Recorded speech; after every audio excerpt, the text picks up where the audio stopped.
Hello friends, इस video में हम पढ़ेंगे इक्विवेलेंट फ्रैक्शंस के बारे में। स्टार्ट करते हैं।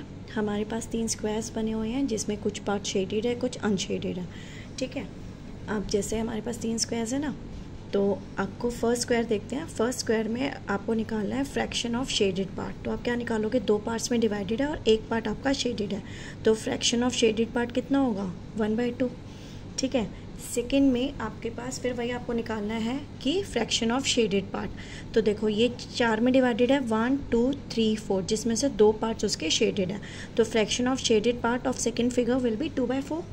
सेम वे जब हम थर्ड फिगर देखते हैं तो थर्ड में हमारे पास 1 2 3 4 5 6 में डिवाइडेड है, जिसमें आपके 3 शेडेड पार्ट 3 पार्ट्स आपके शेडेड है, तो फ्रैक्शन ऑफ शेडेड पार्ट कितना हो जाएगा, 3/6। ठीक है, तो देखो आपके पास 3 फ्रैक्शंस हो गए, 1/2, 2/4 एंड 3/6। ठीक है, लेकिन देखने में क्या लग रहा है हमें, कि देखने में तो यही समझ आ रहा है कि सेम ही रिप्रेजेंट कर रहा है, जो शेडेड पार्ट है वो सेम ही है। क्या दिखा रहे हैं वो, कि सेम पार्ट ही हमने शेड किया हुआ है, इसका इसका और इसका सेम पार्ट ही आपका शेडेड है। लेकिन फ्रैक्शन वाइज अगर हम देख रहे हैं तो वो 1/2 है, ये 2/4 है, ये 3/6 है। ठीक है ना, तो ये होते हैं इक्विवेलेंट फ्रैक्शंस। ठीक है, कि हमें पिक्टोरिकली हम जब देख रहे हैं, पिक्चर वाइज जब हम देख रहे हैं, तो हमें समझ आ रही है कि जो शेड है पार्ट होल का वो बिल्कुल सेम है, एग्जैक्टली सेम है। ठीक है, भले उसके फ्रैक्शनल वैल्यू जो है वो आपकी डिफरेंट है, 1/2, 2/4, 3/6।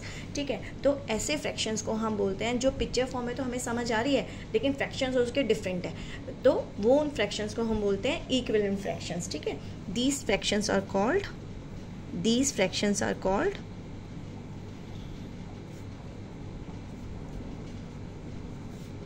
Equivalent fractions. ठीक है,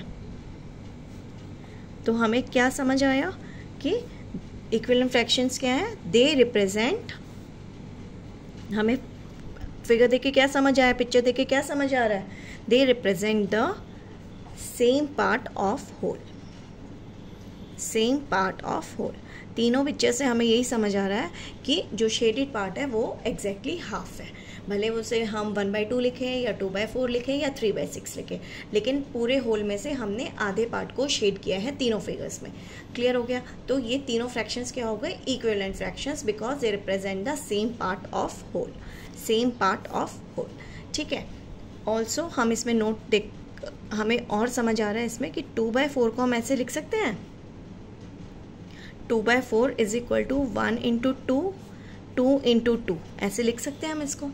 अगर मैं 1/2 फ्रैक्शन में 2 से दोनों साइड ऊपर और नीचे मल्टीप्लाई करूँगी तो 2/4 आ जाएगा हमें।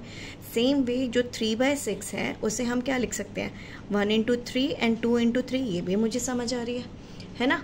तो हमने क्या किया है कि जब हमें 2/4 चाहिए तो हमने 1/2 में दोनों साइड ऊपर नीचे 2 से इंटू किया है, मल्टीप्लाई किया है, और जब हमें 3/6 चाहिए तो हमने 1/2 में दोनों साइड 3 से इंटू किया है। तो ये आपका सेम किसके इक्वल आ रहा है, 1/2 में। ठीक है, तो 1/2 is equal to 2/4 is equal to 3/6, ये हो गए equivalent fractions.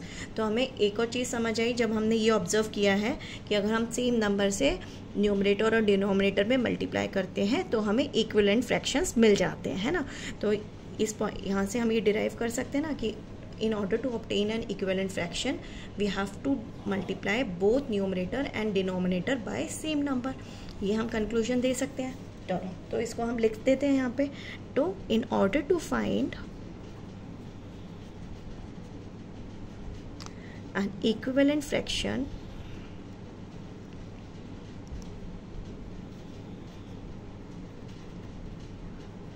of a given fraction, we multiply both numerator and denominator, denominator and numerator by same number। ठीक है, ये हम कंक्लूजन यहाँ से डिराइव कर सकते हैं ना, कि अगर हमें इक्विवेलेंट फ्रैक्शन किसी भी फ्रैक्शन का निकालना है तो हम न्यूमरेटर और डिनोमिनेटर को सेम नंबर से मल्टीप्लाई कर देंगे। यहाँ करा ना हमने दोनों में, इसमें हमने 2 से किया, यहाँ हमने 3 से किया। क्लियर है, चलो, तो एक हमने मल्टीप्लाई वाला तो हमें समझ आ गया कि अगर हम मल्टीप्लाई करते हैं तो हमें इक्विवेलेंट फ्रैक्शन मिल जाएगा। चलो एक और अनदर केस कंसिडर करते हैं। यहाँ अगेन हमारे पास दो पिक्चर्स दी हुई हैं, ठीक है, दो डायग्राम्स दिए हुए हैं हमें, दोनों में 6 ट्राइंगल्स है हमारा। देखो अगर मुझे यहाँ निकालना है number fraction of shaded part, तो देखो ये पूरा का पूरा एक होल है जिसमें हमने 6 ट्राइंगल्स बनाए हैं। तो अगर मुझे फ्रैक्शन ऑफ शेडेड पार्ट निकालना है तो मैं क्या निकालूंगी यहाँ से 1 2 3 4 5 6, तो 4/6 है ना शेडेड पार्ट आपका, fraction of shaded part. Same way जब मैं सेकेंड फिगर में देख रही हूँ तो यहाँ पे ये 1 2 और 3, अब ये कितने पार्ट्स में डिवाइडेड है 3, ये तो पूरा एक ही पार्ट में था जिसमें हमारे 6 ट्राइंगल्स से जिसमें से हमने 4 को हमने शेड किया था। अब यहाँ क्या है, ये 3 में डिवाइडेड है, हर एक में 2-2 है, लेकिन ये डिवाइडेड कितने में 3 में, और इसमें से 1 और 2 पार्ट्स को हमने शेड किया हुआ है। तो इसमें फ्रैक्शन ऑफ शेडेड पार्ट कितना आएगा 2/3, यही आएगा ना, 2/3 इज शेडेड, यहाँ 4/6 इज शेडेड, ठीक है। अगेन दोनों में हम देखें तो हमें समझ आ रहा है कि 6 ट्राइंगल्स हैं और 4 हमने शेड किया है।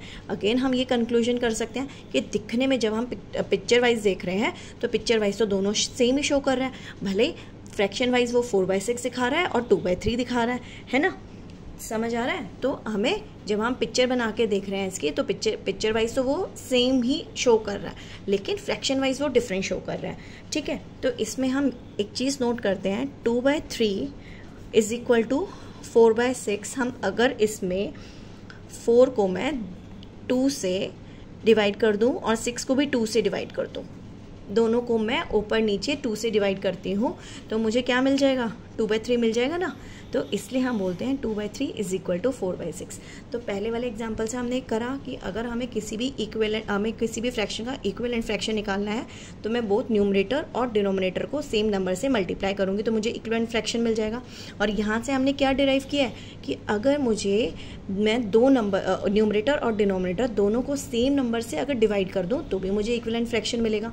मीन्स हम किसी भी फ्रैक्शन का अगर मुझे इक्विवेलेंट फ्रैक्शन निकालना है तो either I can multiply both numerator and denominator by same number, और also I can divide both numerator and denominator by same number, then also in that case I am going to get the equivalent fraction। समझ आ गई ये वाली बात। तो दोनों चीज़ समझ आ गई तो हम डिवाइड भी जा सकते हैं और मल्टीप्लाई भी जा सकते हैं, ठीक है। बस इसमें ये वाली बात नोट करने के लिए कि देखो मल्टीप्लाई तो हम किसी भी नंबर से कर सकते हैं, लेकिन डिवाइड में सेम नंबर से तभी पॉसिबल होगा ना जब दोनों का कॉमन फैक्टर होगा। अगर मान लो हमारे पास 2/3 है तो मैं 2/3 के इक्विवेलेंट फ्रैक्शन निकालूंगी तो मेरे लिए ईजी वे क्या है, 2/3 को मैं मल्टीप्लाई कर दूंगी, 2/3 को कि मैंने दोनों को 2 से मल्टीप्लाई कर दिया या 3 से मल्टीप्लाई, किसी भी नंबर से मल्टीप्लाई किया, लेकिन क्योंकि 2 और 3 का कॉमन फैक्टर तो कोई भी नहीं आ रहा तो मैं डिवाइड किससे करूँगी। तो मल्टीप्लाई तो मेरा हमेशा वर्क करेगा, डिवाइड वाला मेरा तब वर्क करेगा जब मेरे को बेटर है कि जब मेरे को उनके कॉमन फैक्टर्स निकल जाएंगे, ठीक है। तो हमें ये चीज़ समझ आ रही है कि हम इक्विवेलेंट फ्रैक्शंस कैसे निकालेंगे। क्लियर हो गया यहाँ तक। तो हम इसको ये भी लिख सकते हैं कि सो in order to find an equivalent fraction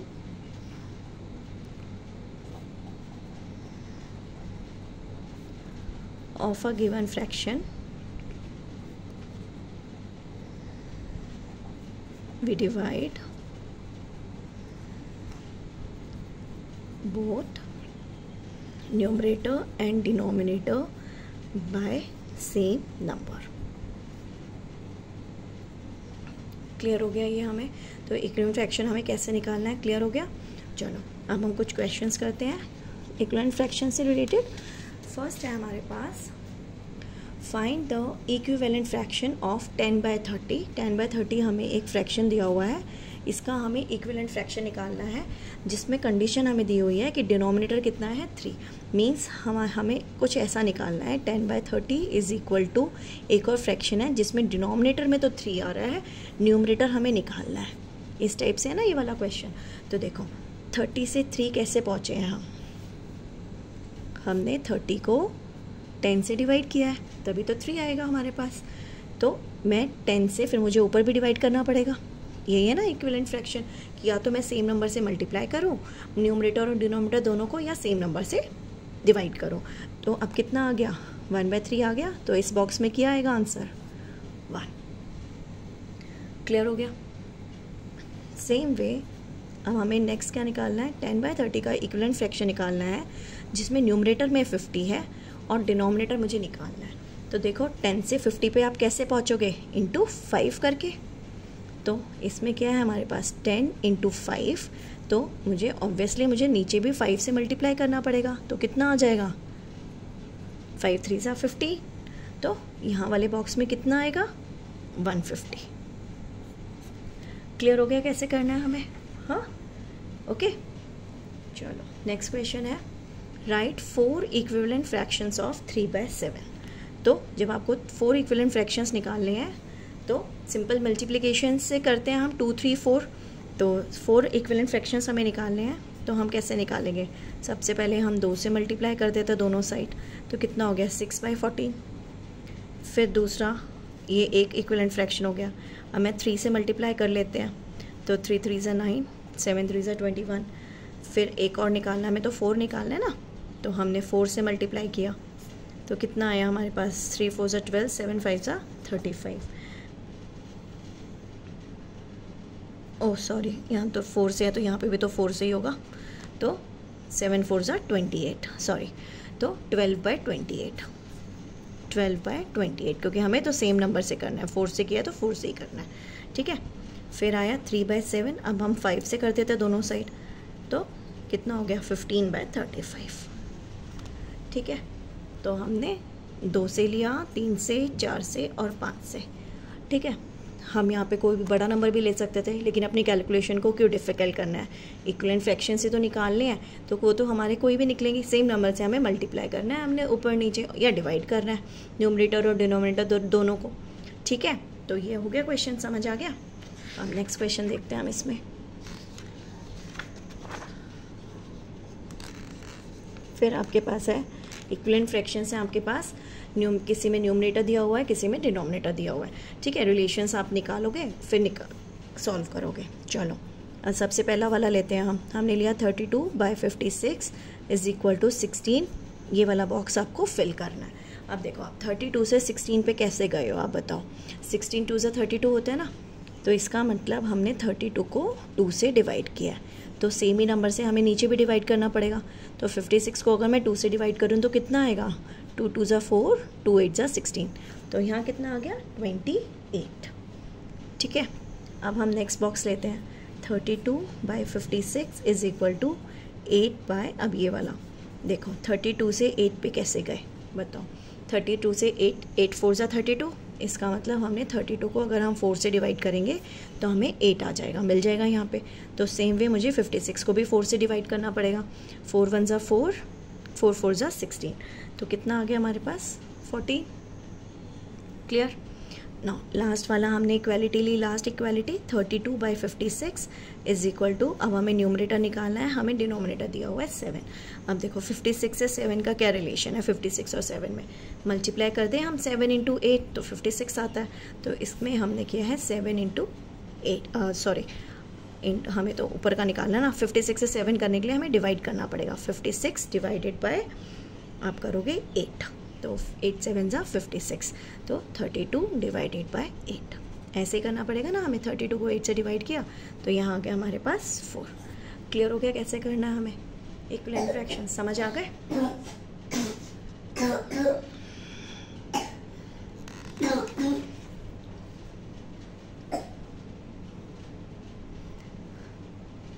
अब नेक्स्ट आता है हमारे पास क्रॉस मल्टीप्लिकेशन मेथड, ठीक है। अब एक सिंपल वे क्या है किसी भी फ्रैक्शंस को देखने का कि वो आपके इक्विवेलेंट है या नहीं है, तो इसके लिए हमारे पास सिंपल वे है cross multiplication method. 2 fractions a/b and c/d are equivalent. अगर हम एक का न्यूमरेटर दूसरे का डिनोमिनेटर मल्टीप्लाई करते हैं तो सेम आता है। Means 2 fractions a/b and c/d are equal if a × d is equal to b × c। तो इसे आप बोलते हो क्रॉस मल्टीप्लिकेशन मेथड, ठीक है। ये आपका सिंपल वे है चेक करने का कोई भी 2 फ्रैक्शंस आपके इक्विवेलेंट है या नहीं है, ठीक है। चलो क्वेश्चन है आपके पास, check whether the pair of fractions 4/18 and 12/24 are equivalent और नॉट। तो आप क्रॉस मल्टीप्लिकेशन मेथड से इसको चेक करेंगे। तो सबसे पहले आपको चेक क्या करना है, using the cross multiplication method.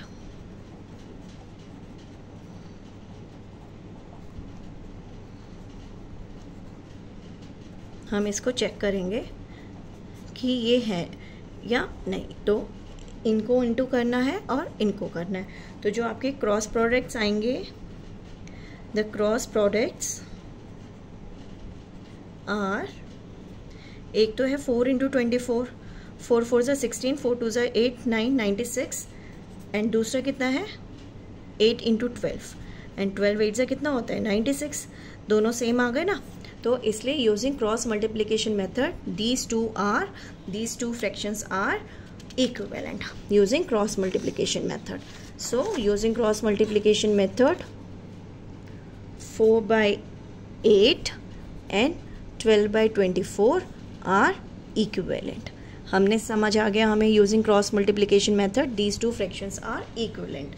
Also हम यहाँ पे ये तो हमने cross multiplication से हमने शो कर ही दिया है, लेकिन हम इसमें ये भी ऑब्जर्व करते हैं कि अगर मैं 12 by 24 को दोनों को 3 से डिवाइड करूं तो कितना आएगा 4 by 8 आ जाएगा, या फिर मैं 4 इंटू 3 एंड 8 इंटू 3 करूँ तो भी मुझे समझ आ रहा है कि ये दोनों फ्रैक्शंस जो है ना वो इक्विवेलेंट है। तो हमने क्रॉस मल्टीप्लिकेशन मेथड भी लगा दिया, और वैसे भी जब हम डिवाइड या मल्टीप्लाई करके देख रहे हैं तो भी हमें समझ आ रहा है कि these two fractions are equivalent. Clear हो गया हमें कैसे इक्विवेलेंट निकालना है, कैसे शो करना है, क्लियर हो गया आपको? ओके,